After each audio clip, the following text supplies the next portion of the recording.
ગીર સોમનાથ જિલ્લાના ઉના તાલુકાના ભાચા ગામે આવેલી વનિતાબેન બચુભાઈ નાંદોડા બીએડ કોલેજ એનસીટીઈની બોગસ મંજૂરીના આધારે 2 વર્ષ સુધી ધમધમતી હોવાનો ઘટસ્ફોટ થયા બાદ હવે આ બોગસ કોલેજમાં બીએડમાં અભ્યાસ કરતા વિદ્યાર્થીઓ તેમજ ડિગ્રી લીધેલા વિદ્યાર્થીઓનું શું તેવા ભય સાથે મોટી સંખ્યામાં વિદ્યાર્થીઓ નરસિંહ મહેતા યુનિવર્સિટી ખાતે દોડી આવ્યા હતા અને કુલપતિ સાથે 1 કલાક સુધી બેઠક કરી હતી અને ટેટ અને ટાટની પરીક્ષા આપવી છે તેમાં બોગસ કોલેજનો અભ્યાસક્રમ નડશે કે કેમ તેવા કોલેજમાંથી ડિગ્રી લીધેલા વિદ્યાર્થીઓએ સવાલો ઉઠાવ્યા હતા। આમ બોગસ બીએડ કોલેજનો રેલો હવે છેક વિદ્યાર્થીઓ સુધી પહોંચ્યો છે અને વિદ્યાર્થીઓના ભાવિ સામે સવાલો ઉઠતા ચિંતાનું મોજું ફરી વળ્યું છે।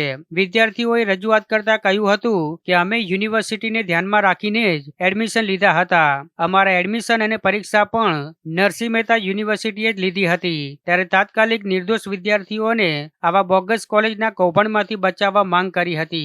તો સામે પક્ષે નરસિંહ મહેતા યુનિવર્સિટીના કુલપતિએ કહ્યું હતું કે આ અંગે સરકાર અને એનસીટીઈ સાથે પરામર્શ કરવામાં આવશે।